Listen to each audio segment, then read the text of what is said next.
그날 나는 창밖으로 보이는 서울의 번쩍이는 스카이라인을 보며 생각했다. 이게 가족인가? 나를 버린 이 고통이 그들의 마지막 선물이로군. 그리고 나는 맹세했다. 이 배신을 피로 갚아주마. 그 고통은 단순한 육체의 아픔이 아니었다.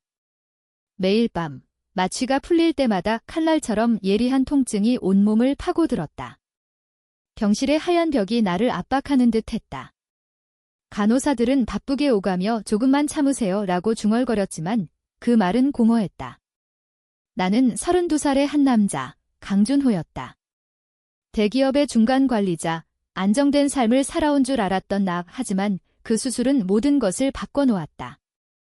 교통사고로 인한 간 손상, 의사들은 기적적으로 살아남으셨습니다 라고 했지만 나에게는 저주였다. 왜냐하면 그 사고가 우연이 아니었음을 알았기 때문이다.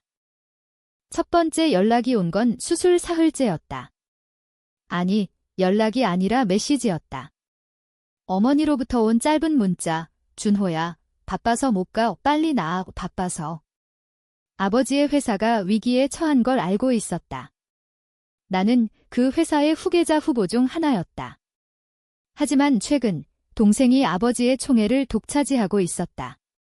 나는 병상에서 핸드폰을 쥐고 이를 갈았다. 바빠서. 그건 핑계야. 너희는 나를 필요 없다고 판단한 거지? 기억이 스쳤다. 사고 전날 밤, 가족 모임에서. 아버지는 테이블 끝에 앉아 동생에게 준호는 너무 이상주의자야. 내가 회사를 물려받아야 해라고 속삭이듯 말했다. 나는 들은 척하지 않았다.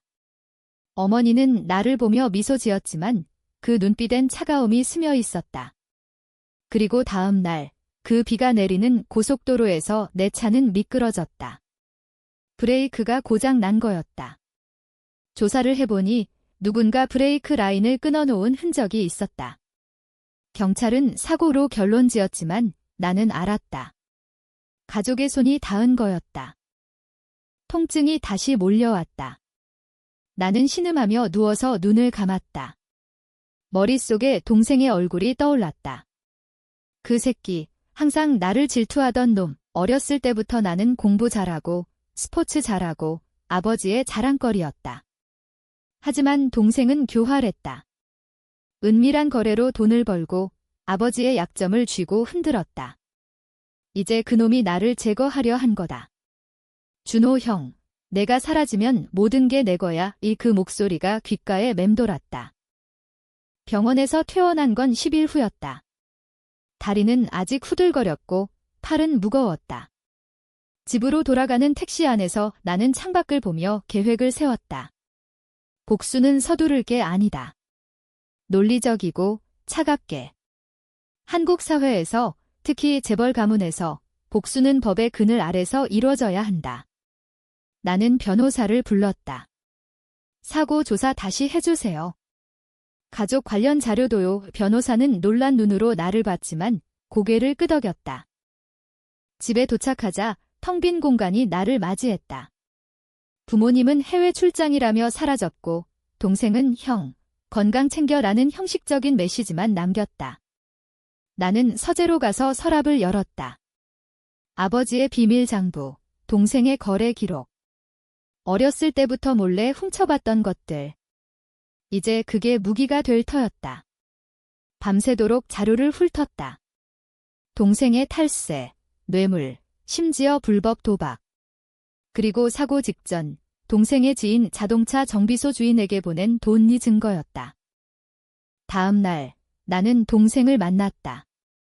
카페에서. 그는 여전한 미소를 지으며 왔다. 형, 왜 이렇게 야윈 거야? 수술 잘 됐어. 나는 커피를 홀짝이며 대답했다. 그래, 살았지. 그런데 내가 도와준 덕분인가 그의 눈썹이 살짝 꿈틀거렸다. 나는 주머니에서 USB를 꺼내 테이블에 놓았다. 이거 봤어? 내 정비소 친구한테 보낸 돈 브레이크 고친 값인가? 동생의 얼굴이 창백해졌다. 형, 무슨 소리야? 나 몰라. 하지만 그의 손이 떨리는 걸 봤다. 나는 속으로 웃었다. 이건 시작일 뿐이다. 복수는 한 번에 끝나지 않아. 가족을 무너뜨리려면 하나씩 실을 풀어야 한다. 어머니부터. 그녀는 항상 나를 사랑하는 척했지만 돈 앞에선 약했다. 다음 타겟은 그녀의 비밀 연인, 아버지의 사업 파트너. 그를 무너뜨리면 어머니도 따라 무너질 터였다. 통증이 다시 올라왔지만 이번엔 달랐다. 이 고통은 연료였다. 나를 더 강하게 만드는 불꽃. 그날 밤 나는 거울 앞에 섰다. 창백한 얼굴, 상처 자국. 준호야, 이제 시작이야. 나는 중얼거렸다. 서울의 밤거리가 창밖에서 빛났다. 이 도시, 이 가족, 이 삶 모두가 나를 배신했다. 하지만 나는 돌아올 거다. 피로 물든 손으로 그들의 목을 조를 테다. 그날 이후 나는 그림자처럼 살았다. 회사에 복고하지 않았다. 대신 아파트 지하실을 사무실로 만들었다. 컴퓨터 화면에 가족의 재정 흐름이 펼쳐졌다. 나는 해커를 고용했다. 대학 시절 친구, 이제는 프리랜서. 준호, 이건 위험해. 재벌 가문 건드리면 목숨 걸려. 그는 경고했지만 돈을 주니 입을 다물었다. 자료가 쏟아졌다. 아버지의 회사는 겉으론 화려했지만 속은 썩어 있었다. 동생의 프로젝트, 신도시 개발 표면상 성공작이지만 실제론 토지 매입 과정에서 뇌물이 난무했다. 증인 목록, 계좌 내역. 하나하나 포착했다. 어머니를 먼저 공략했다. 그녀의 약점은 로맨스였다. 50대 중반의 나이에도 그녀는 젊은 사업가와 불륜을 저질렀다. 그 남자, 박민준. 아버지의 파트너로 회사 자금을 빼돌리는데 일조했다. 나는 박민준의 호텔 예약 기록을 훔쳤다. 그리고 익명으로 어머니에게 보냈다. 당신의 비밀 끝나지 않았어요. 사진 한 장으로 모든 게 무너질 수 있어요. 첨부된 건 블러 처리된 사진. 그녀의 반응은 즉각적이었다. 전화가 왔다. 준호야. 이게 무슨. 너야. 목소리가 떨렸다. 나는 차갑게 대답했다. 엄마, 나예요. 사고 기억하세요? 그날 나 혼자 고통받을 때 엄마는 어디 계셨어요? 그녀는 울먹였다. 미안해, 준호야. 우리는 회사를 지키려 했어? 내 동생이 이 나는 끊었다. 동생. 그 새끼가 나 죽이려 했어요? 엄마도 알았죠? 이제 선택하세요. 박민준과 헤어지거나 아니면 이 사진이 아버지 손에 가거나. 침묵이 흘렀다. 10초, 20초. 마침내 알았어. 헤어질게. 그녀의 목소리는 꺾였다. 나는 핸드폰을 내려놓고 미소 지었다.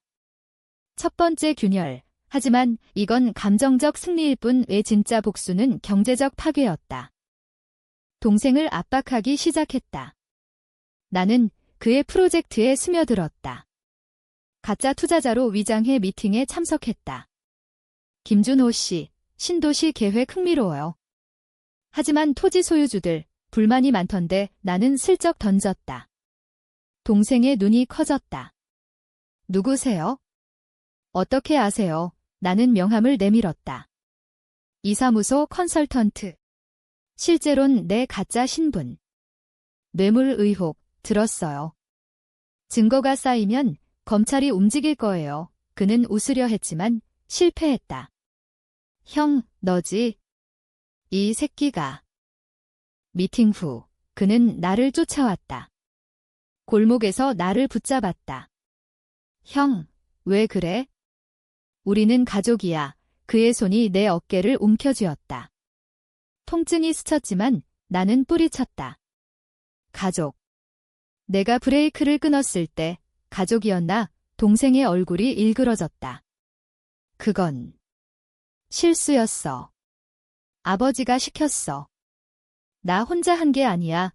그 말에 내 가슴이 철렁 내려앉았다. 아버지. 그분이. 나는 동생의 멱살을 쥐었다. 증거 가져와. 아니면 내 인생 끝장이야. 그는 도망쳤다. 하지만 그 눈빛, 공포였다. 집으로 돌아와 나는 술을 마셨다. 위스키 한 병, 취기가 오르자 어렸을 적 기억이 떠올랐다. 아버지의 서재, 나와 동생이 장난치던 날 준호야. 내가 장남이니 회사를 물려줄게. 그 약속. 하지만 돈과 권력이 모든 걸 바꿨다. 아버지는 나를 너무 착한 아이로 봤다. 동생은 현실적이라고. 그 차이가 나를 이 지경으로 만들었다. 눈물이 흘렀다. 분노와 슬픔이 뒤섞여. 하지만 나는 닦아냈다. 울지 마, 준호야. 복수는 눈물로 안 돼. 다음 단계는 아버지였다. 그의 약점은 자존심. 나는 언론에 익명 제보를 했다. 55그룹, 뇌물 스캔들 임박. 주가가 흔들리기 시작했다. 아버지의 비서로부터 연락이 왔다. 대표님께서 뵙고 싶으시대요. 나는 거절했다. 바빠요. 사고 후유증이 하지만 속으로는 웃었다.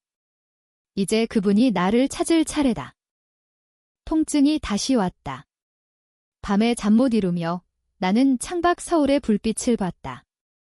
이 도시가 나를 삼켰다. 하지만 나는 다시 일어날 거다. 가족의 피를 마시며. 아버지의 연락은 예상보다 빨랐다.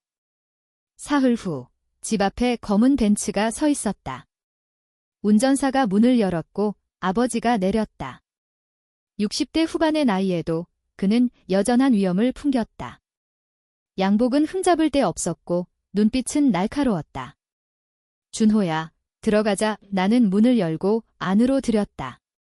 거실에 앉아 차를 따랐다. 침묵이 무거웠다. 사고, 내가 의심하는 거 알아. 아버지가 먼저 입을 뗐다. 나는 고개를 들었다. 의심. 확신이에요. 브레이크, 동생 돈, 그리고 엄마의 침묵. 아버지의 손이 살짝 떨렸다. 그는 담배를 꺼내 물었다. 준호야, 회사가 위기야. 내 동생 프로젝트가 핵심인데 누군가 방해해. 주가 폭락하면 모든 게 끝나. 나는 비웃었다. 방해. 그게 나예요. 왜? 나를 죽이려 한 대가를 치르게 하려고요. 아버지의 눈이 번뜩였다. 죽이다니. 과장이다. 동생이 실수로. 나는 테이블을 쳤다. 실수. 증거 있어요. 정비소 CCTV, 돈 송금 내역. 그리고 아버지, 당신 짓이죠? 장남 대신 차남을 세우려. 아버지는 한숨을 쉬었다. 준호야, 너는 너무 이상적이다. 사업은 피비린내 나는 법부. 내가 회사를 망치면 직원들 수천 명이 길바닥에 나앉아. 그의 말은 논리적이었다. 한국 재벌의 전형, 가족을 위한 희생. 하지만 나에게는 독이었다. 나는 USB를 내밀었다. 이거 보세요. 뇌물 목록, 탈세 증거. 언론에 넘기면 당신 인생 끝. 아버지의 얼굴이 굳었다. 협박인가? 아니요, 거래예요. 동생을 회에서 쫓아내고 엄마와 헤어지게 하세요. 그리고 사과하세요. 진심으로. 그는 일어났다. 생각해보마. 문을 나서며 그는 돌아봤다. 준호야, 복수는 맛없는 과일이다. 후회할 거야. 그날 밤 나는 악몽을 꿨다. 어린 시절 아버지의 손에 이끌려 회사에 가던 날. 준호야, 이게 내 미래야. 이제 그 미래는 독극물이었다. 깨어나서 나는 계획을 수정했다. 단순한 파괴가 아니라 그들의 정신을 무너뜨려야 했다. 동생부터. 그의 약혼녀, 지은. 그녀는 순수한 여자였다. 동생과 결혼하려 했지만 그의 비밀을 모를 터 나는 그녀에게 편지를 썼다. 당신의 약혼자, 김민수가 배신자예요. 증거 첨부 사진, 녹음 파일, 동생의 불륜, 마약 의혹까지. 지은의 반응은 폭발적이었다. 동생에게 전화가 가고 싸움이 벌어졌다. 나는 멀리서 지켜봤다. 카페 창가에서 동생이 지은을 붙잡고 애원하는 모습. 지은아, 믿어. 그건 가짜야. 하지만 그녀는 등을 돌렸다. 동생의 눈에 눈물이 고였다. 처음으로 그 새끼가 인간처럼 보였다. 하지만 동정. 없어. 그는 나의 고통을 2배로 만들었다. 어머니는 무너지기 시작했다. 박민준과 헤어진 후 그녀는 우울증 약을 먹었다. 나는 병원을 찾았다. 엄마, 괜찮아요. 그녀는 나를 보며 울었다. 준호야, 미안해. 우리는 돈에 미쳤어. 나는 안아주지 않았다. 알아요. 하지만 늦었어요. 그녀의 눈빛에 절망이 스쳤다. 그 순간 나는 느꼈다. 복수의 쾌감. 하지만 동시에 공허. 이게 정말 내가 원한 건가? 회사 주가는 계속 떨어졌다. 아버지의 회의실에서 비상회의가 열렸다. 나는 몰래 녹음기를 심어놨다. 대표님, 누군가 내부 고발자예요. 비서의 말에 아버지가 고함쳤다. 찾아. 당장 그 목소리, 예전의 권위가 무너지는 소리. 나는 집에서 그 녹음을 들으며 웃었다. 하지만 웃음이 멈추지 않았다. 히스테리였다. 통증이 온몸을 휘감았다. 준호야, 멈춰. 이건 미쳐가는 길이야. 나는 스스로를 탓했다. 하지만 멈출 수 없었다. 이미 너무 깊이 들어왔다. 서울의 겨울이 다가왔다. 차가운 바람이 창문을 두드렸다. 나는 코트를 입고 나갔다. 한강 다리 위에서 가족 사진을 불태웠다. 불꽃이 타오르는 걸 보며 나는 속삭였다. 이제 시작이야. 끝은 없을 거야. 복수의 물결이 점점 커졌다. 동생의 프로젝트는 중단됐다. 투자자들이 철수하고 파트너들이 등을 돌렸다. 그는 나를 찾아왔다. 이번엔 혼자. 형, 제발. 나 죽을 것 같아. 그의 눈은 충혈됐고 수염이 덥수룩했다. 나는 문을 열고 들였다. 죽어. 나처럼 그는 무릎 꿇었다. 미안해. 아버지가 강요했어? 나도 피해자야. 나는 발로 그의 어깨를 찼다. 피해자. 내가 칼을 쥔 놈이잖아. 그는 울었다. 진심인지 가짜인지 모를 눈물. 형, 어린 시절 기억나? 나 항상 내 그림자였어. 너만 사랑받았어. 그 말에 내 가슴이 아렸다. 어렸을 때 동생을 괴롭힌 적이 있었다. 장난으로. 하지만 그게 트라우마였을까? 나는 흔들렸다. 그래. 그럼 왜 나를 죽이려 했어? 그는 고개를 저었다. 아버지의 명령. 거부하면 나도 쫓겨난다고. 나는 그를 일으켜 세웠다. 증언해. 법정에서 아버지를 고발해. 그는 고개를 끄덕였다. 할게. 대신 날 살려줘. 하지만 그건 함정이었다. 다음 날 경찰이 나를 찾았다. 김준호 씨, 뇌물 유포 혐의로 동생의 제보. 그 새끼가 나를 팔았다. 나는 경찰서에서 웃었다. 증거. 그건 동생 거예요. 변호사가 도착해 풀려났다. 하지만 상처였다. 가족의 배신이 다시 확인됐다. 준호야, 믿지 마. 그들은 늑대야. 나는 반격했다. 동생의 은신처를 알아냈다. 모텔. 그는 숨어 지냈다. 나는 밤에 찾아갔다. 문을 두드리자 그는 총을 들고 나왔다. 형. 어떻게? 그의 손이 떨렸다. 나는 총구를 똑바로 봤다. 민수야, 내려. 이건 끝내자. 그는 울부짖었다. 형, 나 파괴됐어. 지은 떠났고 돈 없고 아버지도 날 버렸어. 나는 총을 빼앗았다. 자업자득이야. 이제 내 차례야. 그날 우리는 이야기를 나눴다. 밤새. 동생의 고백. 아버지가 그를 세뇌한 과정. 어머니의 무관심. 형, 우리는 괴물이 됐어. 그의 말에 나는 공감했다. 하지만 용서.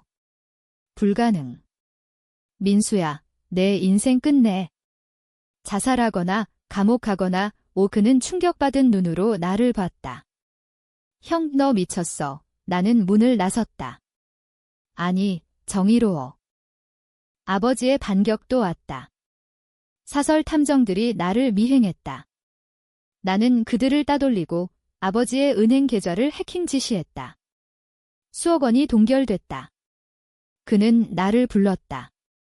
준호야, 그만해. 가족 모임하자. 나는 갔다. 고급 한정식집 테이블에 앉아 그는 말했다. 내가 이기면 회사 무너져. 직원들 고통받아. 나는 젓가락을 쥐며 대답했다. 당신이 나를 죽였을 때 내 고통은. 그는 한숨 쉬었다. 미안하다. 장남으로서의 책임 피하려 했어. 그 사과, 진심처럼 들렸다. 나는 흔들렸다. 아버지, 왜 동생을? 그는 눈을 감았다. 너는 너무 깨끗해. 사업은 더러워. 민수가. 적합했어. 나는 일어났다. 늦었어요. 이제 당신 차례. 문을 나서며 나는 느꼈다. 이 복수, 나 자신도 파괴하고 있다. 어머니는 자살 시도를 했다. 약을 과다 복용. 병원에서 깨어난 그녀를 봤다. 준호야, 죽고 싶었어. 나는 손을 잡았다. 처음으로. 엄마, 왜? 그녀는 속삭였다. 죄책감. 내 사고. 알았어. 눈물이 흘렀다. 내 것, 그녀 것. 하지만 풀리지 않는 매듭. 밤에 나는 한강에 섰다. 바람이 차가웠다. 이게 끝인가? 아니, 아직 복수의 끝이 보이지 않았다. 고조되는 긴장 속에서 나는 최후의 카드를 꺼냈다. 언론 컨퍼런스. 익명으로, 하지만 내 얼굴을 드러내. 기자들이 모인 호텔 볼룸. 플래시가 터졌다. 김준호입니다. 55그룹 후계자. 제 가족이 저를 살해하려 했습니다. 증거를 쏟아냈다. 녹음, 문서, 사진. 기자들의 옹성거림. 증거는? 여기요. 나는 USB를 나눠줬다. 그 순간 문이 열리고 아버지의 변호사들이 들어왔다. 중단하세요. 허위 사실입니다. 하지만 늦었다. 뉴스가 퍼졌다. TV, 인터넷, SNS. 55그룹 주가 폭락. 아버지는 응급실로 실려갔다. 심장마비. 나는 병원에 갔다. 침대에 누운 그를 봤다. 준호야. 왜? 그의 목소리 약했다. 나는 가까이 다가갔다. 왜? 사랑했으니까요. 가족을 믿었으니까. 그는 눈물을 흘렸다. 미안. 내가 이겨. 그 말에 내 안이 무너졌다. 승리. 이건 패배였다. 동생은 도주했다. 공항에서 잡혔다. 마약 소지로. 그는 나를 보며 소리쳤다. 형. 이게 내 복수야? 나 죽여. 나는 고개를 저었다. 아니, 내가 선택한 길이야. 재판에서 그는 아버지를 고발했다. 대표가 지시했어요. 법정은 소란스러웠다. 어머니는 증인석에서 무너졌다. 모두 내 탓이에요. 엄마가 약했어요. 재판은 길었다. 나는 증언했다. 그날 병원에서 혼자 고통받았어요. 가족 한 명 없었어요. 배심원들의 눈빛이 변했다. 판결, 아버지 유죄, 10년. 동생 5년. 어머니는 집행유예. 나는 자유였다. 하지만 자유. 빈 껍데기였다. 퇴원 후 나는 서울을 떠났다. 제주도로. 바다를 보며 나는 생각했다. 복수 끝났다. 하지만 상처는 매일 아팠다. 지은이 찾아왔다. 동생의 전 약혼녀. 준호 씨, 고마워요.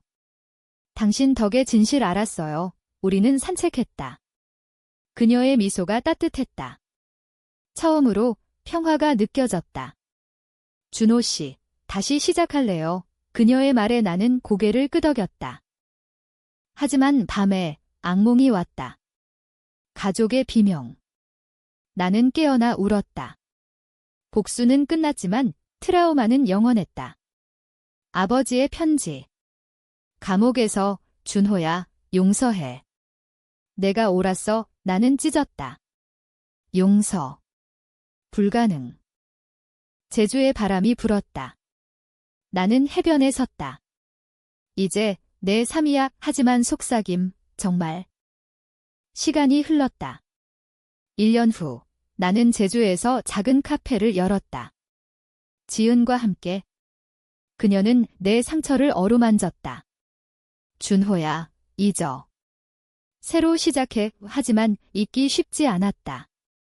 뉴스에서 5그룹의 파산 소식. 아버지는 감옥에서 죽었다. 심장병 재발. 동생은 출소 후 길거리에서 살았다. 어머니는 요양원으로. 그녀의 마지막 전화. 준호야, 미안해. 사랑했어. 나는 받지 않았다. 나는 카페에서 손님들을 봤다. 행복한 가족들. 그 광경이 아팠다. 왜 나만? 지은은 임신했다. 우리 아이, 그 소식에 나는 처음으로 웃었다. 진심으로. 이름, 희망이라고 지을까? 그녀가 물었다. 나는 고개를 끄덕였다. 희망. 잃어버린 단어. 하지만 과거가 쫓아왔다. 동생이 나타났다. 초췌한 모습. 형, 도와줘. 먹을 게 없어? 나는 문을 열었다. 왜 왔어? 그는 무릎 꿇었다. 용서해. 나도 고통받았어. 나는 그를 안아주었다. 민수야, 끝났어. 함께 살아에 그는 울었다. 우리는 함께 카페에서 일했다. 서서히, 화해. 어머니를 만났다. 요양원에서. 그녀는 쇠약했다. 준호야, 손주, 나는 사진을 보여줬다. 그녀의 눈에 빛이 돌아왔다. 예쁜애, 우리는 손을 잡았다. 엄마, 사랑해요. 용서의 순간. 하지만 상처는 흉터로 남았다. 서울로 돌아가지 않았다. 제주에서 나는 새 삶을 살았다. 복수의 대가? 잃은 가족, 얻은 자유. 통증은 희미해졌다. 이제 나는 강해졌다. 결말, 복수는 파괴하지만 용서는 재건. 그러나 결정은 영원. 나는 후회하지 않았다. 이 길, 내 선택이었다.